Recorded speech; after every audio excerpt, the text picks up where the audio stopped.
Okay, what's up mga ka-rides? Welcome back to the channel. So ito, ayan. Mapapansin nyo, meron na naman tayong bagong laruan. Okay? So ito, itong powerhouse na electric spray gun. Ayan. So dito, unbox natin at review yung product na to. Okay? Start natin yan in 3, 2, 1. Unboxan muna natin.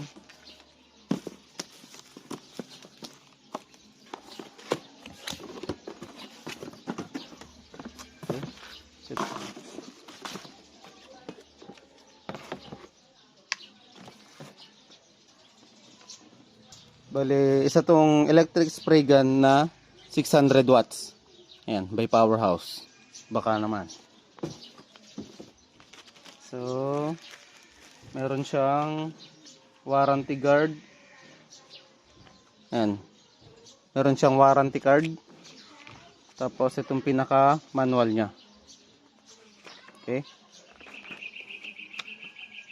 Tapos, syempre, outside the box, meron tayo nung pinaka compressor niya. Ito yun.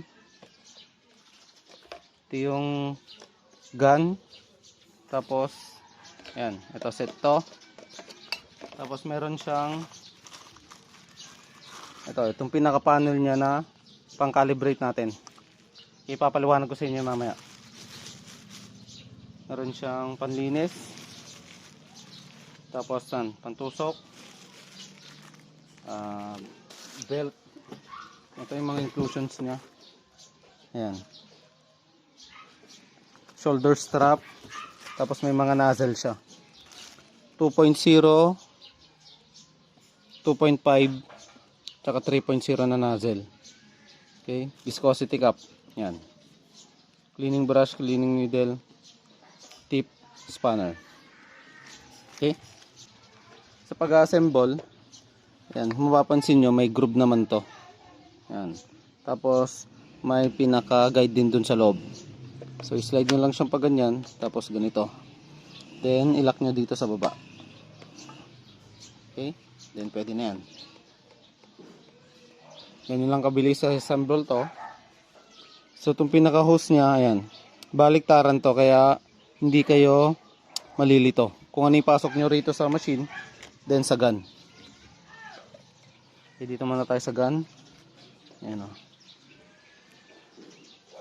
Okay.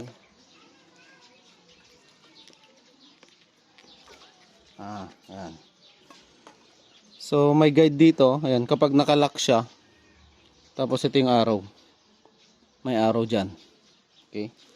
Bilis lang. Ganun din. May lock din na guide tapos arrow. Ayan o. Side nyo lang tapos ikutin nyo. Okay, papasok na yan. So yan, testing na natin. So buksan muna natin tong pinaka canister natin.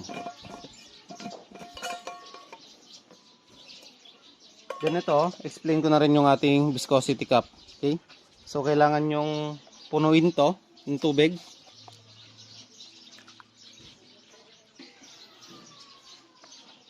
So dito, kahit anong pintura ilagay nyo, pang bakal man yan, pang kahoy, or pang pader, kailangan nyong testingin. Ito yung magiging calibration natin.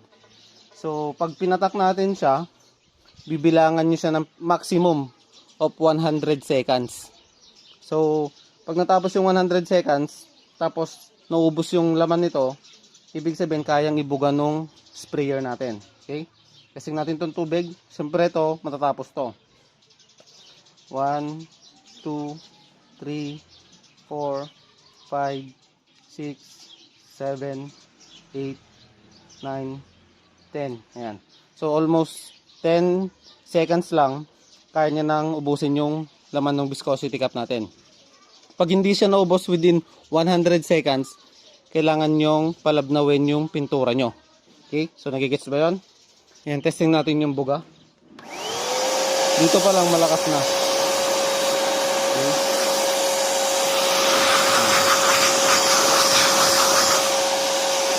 Ayan, testing natin. Okay. Ayan. Lapad. Tapos, ito kapag ganito yung position niya, yung buga niya, pahaba na ganon. Okay? Pag inibahan natin, ganyan, kaya dapa naman siya. Ganun. Diba?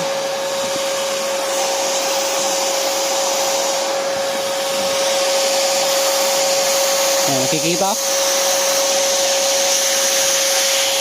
Ayan. Pag naka-slant siya, ayan, pabilog.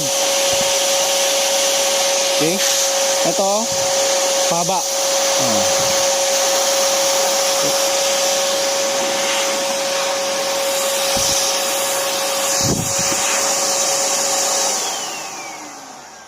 So ito, nahalo na natin. Ngayon try natin.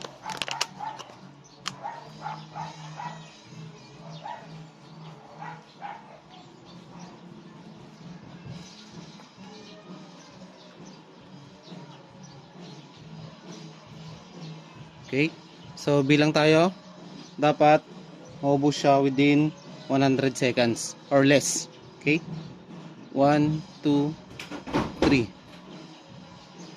2, 3, 4, 5. Yan. Tignan ko na lang sa oras.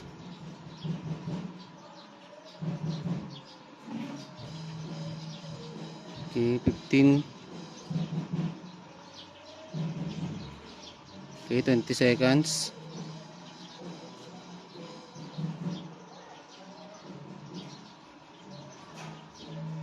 30 seconds.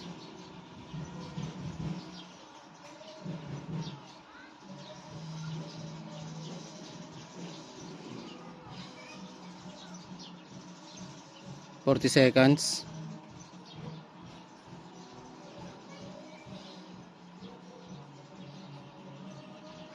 50 seconds.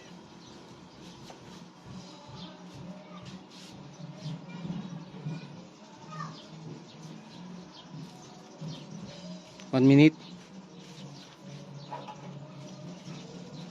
Yan. So, wala na siya. Ayan, ilang minuto or ilang segundo. Nasa 80 seconds. Okay? So, ito kaya nang ibuga nung spray gun natin. Ngayon, since feel ko medyo malapot pa siya, ayan, pwede pa tayo magdagdag ng tubig. Okay? Ayan, dagdag pa tayo ng tubig.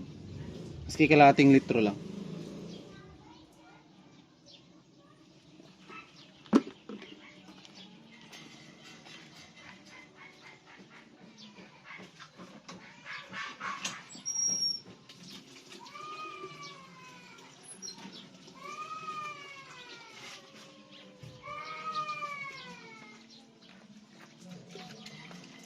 Ayan. Kalahating litro pa.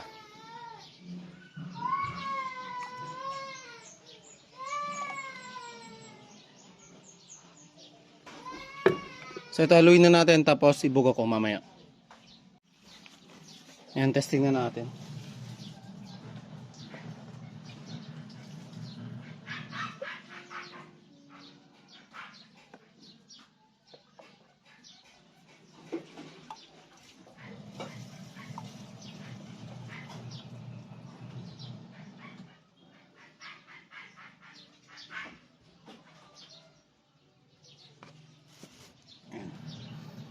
Ito siya.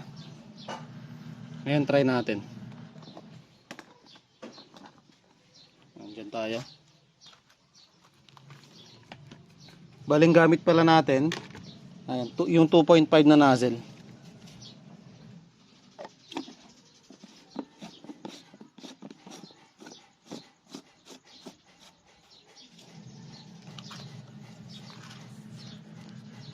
Ayan, testing natin.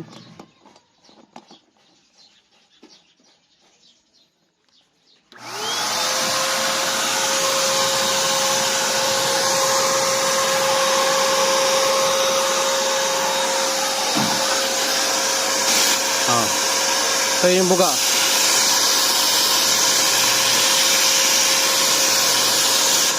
Diba?